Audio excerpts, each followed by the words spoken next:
Hello viewers, tutorial 10 question 5.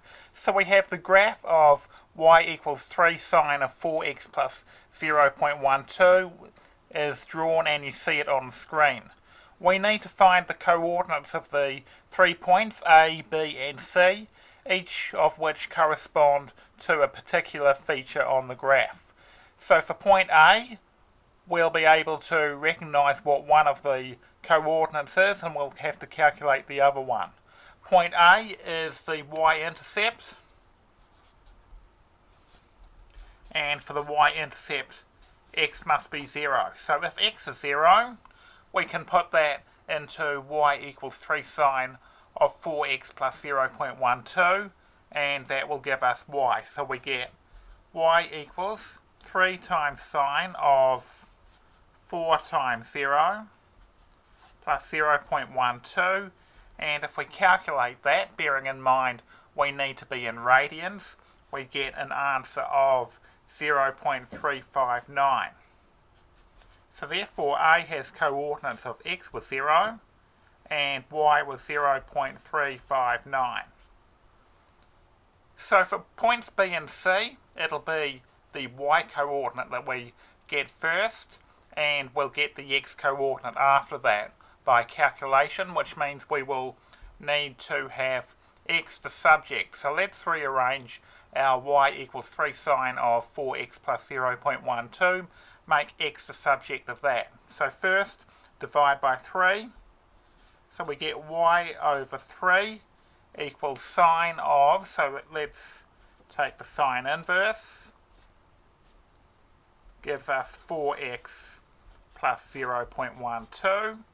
And then from there we need to solve that for x, which means subtract the 0.12 from both sides, and that gives us 4x, so we need to divide by 4. So we get x equals sine inverse of y upon 3.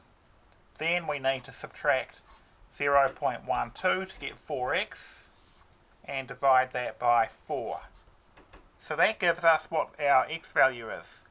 Okay, so now we can work out what B is going to be. So B is a maximum. And remember that sine, just ordinary sine, goes between -1 and 1. So 3 times sine goes between -3 and +3. Therefore the maximum will be y equals +3. So y equals 3. We've got the y coordinate already. X is going to be obtained by substituting y equals 3 into this thing. So this gives us sine inverse of y is 3 over 3 minus 0.12. Divide that by 4.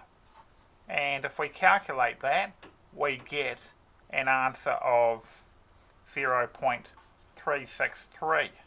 So therefore, we know that B has coordinates of 0.363, comma, y is 3. Okay, so we have point B. Point C is the next thing we need to find. So it is where the curve goes through the horizontal axis. It is therefore an x-intercept. So this will be an x-intercept, which means that y equals 0. So we've got the y coordinate. We now need to find x, so we'll do the same thing. We'll substitute y equals 0 into our rearrangement, and that gives you sine inverse of 0 over 3 minus 0.12 divided by 4, and if we calculate that, we get negative 0.03. Did that give us the right point? There is more than one x-intercept here. That has just given us the negative x-intercept, which means it's on the left-hand side of the y-axis. It's given us that point there. So to get from here, which is where we are currently, to point C, we need to add what portion of a period? From here to here would be, it's not one full period because it's going through the x-axis on the way up, and here it's going through the x-axis on the way down. So this is going to be only half a period, so we need to add what half a period is. So let's work out the period first. Period is 2 pi over b, which is 2 pi over 4, because b is 4 from the equation, which is pi upon 2. So to get our actual x-coordinate of c, we need to add half a period. So it's going to be the x value we got plus half times the period, which we found to be pi upon 2, and if we calculate that we get 0.755. So therefore c has coordinates of x is 0.755, y is 0. Okay, thanks for watching. Over and out.